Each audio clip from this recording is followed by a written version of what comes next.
My guest this week is Carolyn McKinney, the chair of the New Hampshire Republican Liberty Caucus, a group hoping to be very involved in this year's elections, particularly in Republican primaries. Well, thank you for coming in. Thanks for having me. What is the New Hampshire Republican Liberty Caucus? Well, we're a state chapter of the National Republican Liberty Caucus. We are not officially part of the party, but we're an outside group, and our national organization they seek to be the conscience of the Republican Party. So we are constantly trying to remind Republicans of the principles from whence they came: limited government, free markets, personal liberty, individual responsibility, those types of things, and make sure that Republicans stay on message and also they govern like they say they're going to. So in the spectrum of Republicans, to moderates, to hardcore conservatives, or to libertarians, where are you? I think we fall mostly in the conservative to libertarian part of the party. Many of our members are socially conservative, but that's not something that our group deals with. We don't really deal with the social issues. We deal mostly with economic issues, natural rights issues, getting government off our backs and out of our pocketbooks. Your group recently endorsed a number of Republicans running in Republican primaries. How do you plan on being effective this year? Well, as in 2010 we endorsed 150 candidates, 80% of which made it through the general election. And in 2012, we hope to endorse candidates as well, those who pass our kind of survey test, who agree with our values. And also this year we're doing the Liberty Compact, where we've already had a lot of candidates sign and return to us saying, we won't make government bigger, we'll get rid of programs, not expand them. We'll protect the rights of people instead of infringe on them. So we have quite a few people that have already pledged to do those things. Great. Yeah. Well, obviously your group was a very big factor in 2010. We'll see what role you play in 2012. You can read more about this fall's races and their involvement of outside groups at WMUR politicalscoop.com. That's also where you can find an extended version of this interview. But that does it here for TV. Now back to you. We have a few extra minutes here online. How did you get involved in this group in the first place? Well, I had grown close to some friends, including now Senator Jim Forsyth and a few others. The group was chartered in 2004, but it was reorganized in 2009. And at that time, I was an early supporter of Jim's congressional campaign. 2008, I think it was, or 2007. And he called me up and said, I'm going to be the chairman. Do you want to be the secretary? I said, of course. Yes, of course I do. So I've been involved ever since, and we've, kind of been starting from the ground up, and I think we've made a lot of progress in the past 3 years, and I'm really happy with all the activities that we've been involved with, and hopefully we can continue to grow and expand what we're doing. And where do you live? I live in Amherst. And you have 4 kids, you mentioned. I do. Oh my goodness. Yep. 7, 5, 3, and 1. Oh my goodness. And how many members are there in the Republican Liberty Caucus?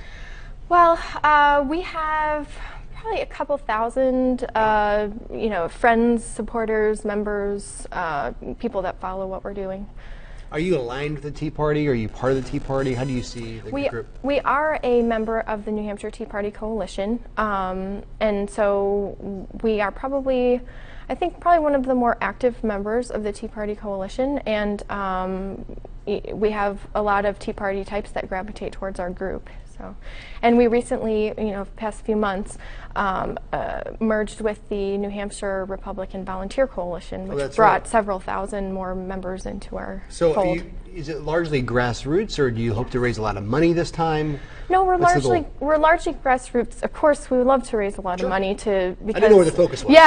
But money does in a lot of ways drive elections, but we have a lot of boots on the ground support, and that's a lot of what we do to support candidates and to be effective in the legislative session is just activating all those people out there who don't necessarily have time to make politics their full-time job, but are willing to write emails to their legislators, or do a lit drop or make some phone calls for candidates. Of course, the filing period has passed. We know exactly who's running. Is there one particular race that you're watching that says, you know what, this is the exact reason why the Liberty Caucus is here? We have a Republican who's not a real Republican, or however you want to define it, or not.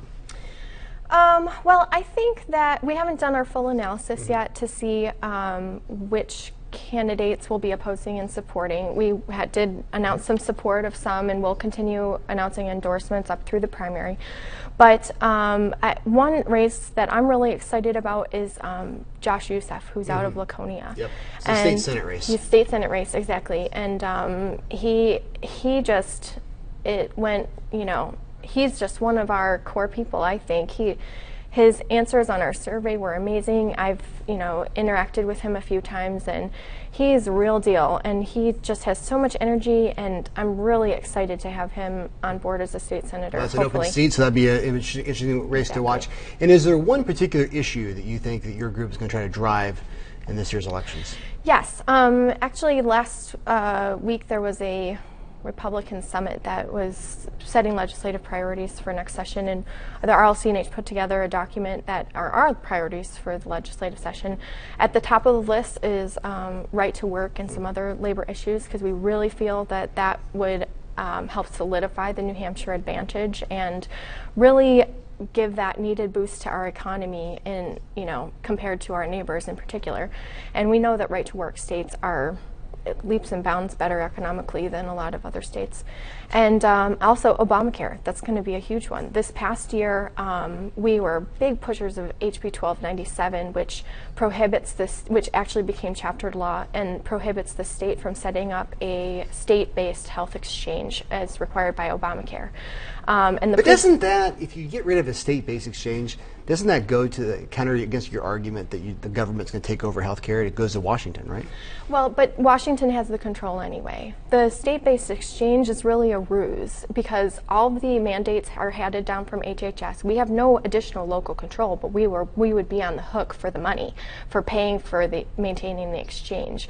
Whereas if we force the federal government to do the exchange, number one, I don't think that they'll have the resources to do it, because there's a lot of states that are looking at not setting up exchanges, and that's going to be a really high bar for them to hurdle.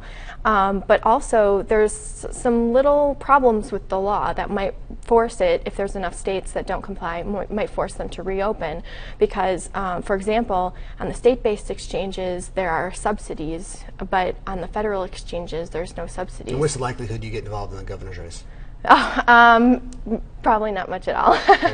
The candidates, you know, Kevin and Ovid are both very good candidates and very similar on the issues. Great on taxes and a lot of good conservative issues. So well, I won't expect you to come out for Jackie Silly, but thank you so much. Thank you so much for coming in, and thank you for watching WMUR PoliticalScoop.com.